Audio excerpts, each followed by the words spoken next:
అనగా అనగా ఒక రాజు, ఆ రాజుకు 7 కొడుకులు. ఈ కథ మనం ఎప్పటి నుంచో ఎన్ని తరాల నుంచో చెప్పుకుంటూ ఉన్నాం కదా. అసలు ఈ కథకు ఒక అర్థం తెలుసుకోవాలని ఉందా మీ అందరికీ? ఈ కథ ఎందుకు పుట్టింది?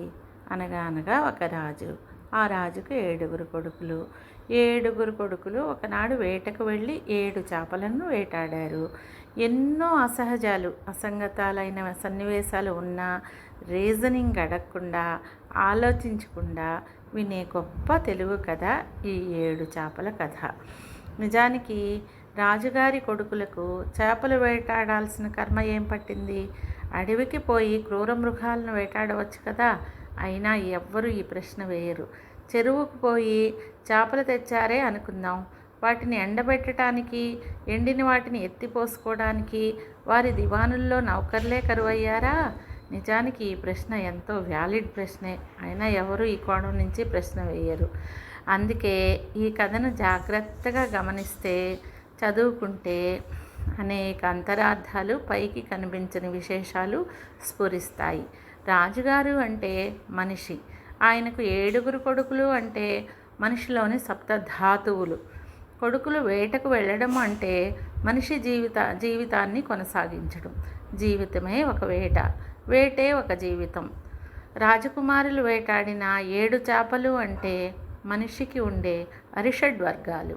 అరిషడ్వర్గాలు అంటే కామ, క్రోధ, లోభ, మోహ, మద, మాత్సర్యాలు. ఈ ఆరు వీటన్నింటినీ మనిషి సాధన చేసి ఎండగట్టవచ్చు, అంటే పూర్తిగా నియంత్రించవచ్చు. అందుకే ఈ కథలో 6 చేపలను ఎండగట్టినట్లుగా చెప్పారు. రాజుగారి కొడుకులు ఎండబెట్టిన 7 చేపల్లో ఒక చేప ఎండలేదు. ఏమిటా చేప? అది మనస్సు. దీన్ని జయించడం చాలా కష్టం. ఎంత ప్రయత్నించినా అది ఎండదు.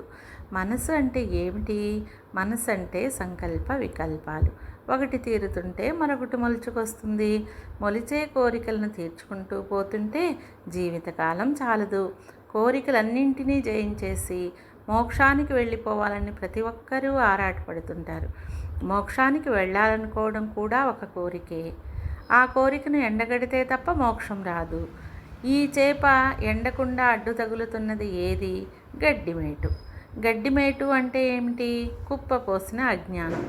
గడ్డిమేటులా పేరుకుపోయిన అజ్ఞానాన్ని తొలగించాలంటే ఎలా?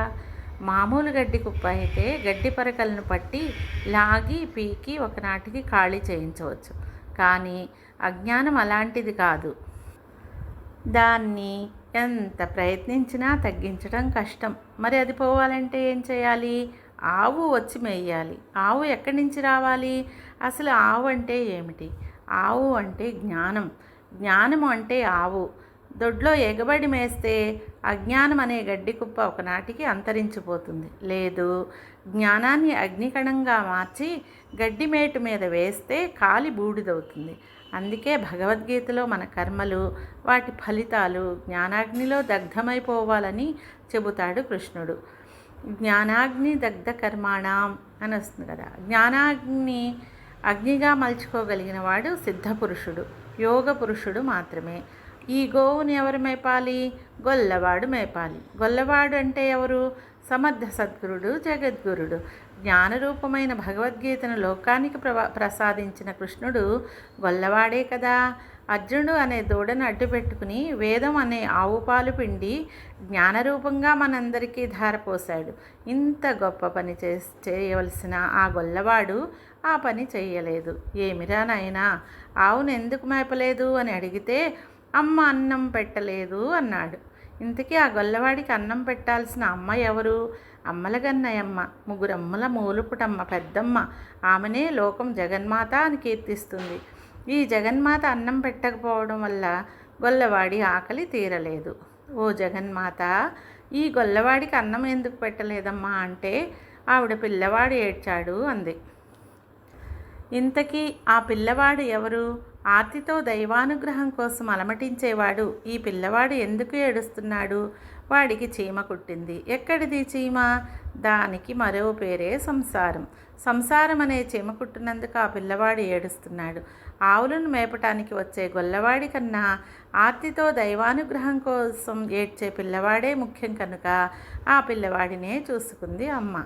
మరి గొల్లవాడు అమ్మ అన్నం పెట్టకపోవటం వలన తన విధిని నిలిపివేశాడా? లేదు. అమ్మ ద్వారా తన పనిలో భాగమైన శిష్ట రక్షణను చేసుకున్నాడు. చీమ కుట్టినందుకు కథలో పిల్లవాడు ఏడ్చినట్టే సంసార బాధలు, ప్రపంచ బాధలు భరించలేక మనం కూడా ఏడుస్తున్నాం. మనల్ని ఈ బాధలే చీమలై కుడుతున్నాయి. చీమలు పుట్టలోనే ఉంటాయి. ఏమిటి పుట్ట? మనిషికి ఉండే సంసారం ఒక పుట్ట. ఆ పరమార్థాన్ని చెప్పడం కోసమే జీవితంలోకి అడుగుపెట్టే ముందే ఈ గొప్ప విషయం తెలియాలనే సదుద్దేశంతోనే మన పెద్దలు మన బాల్యంలోనే ఈ కథను ప్రతి పిల్లవాడికి నూరిపోశారు. మీకు అందరికీ తెలిసిన కథే కదా ఇది. చూడండి దీనికి ఎంత అర్థం ఉందో.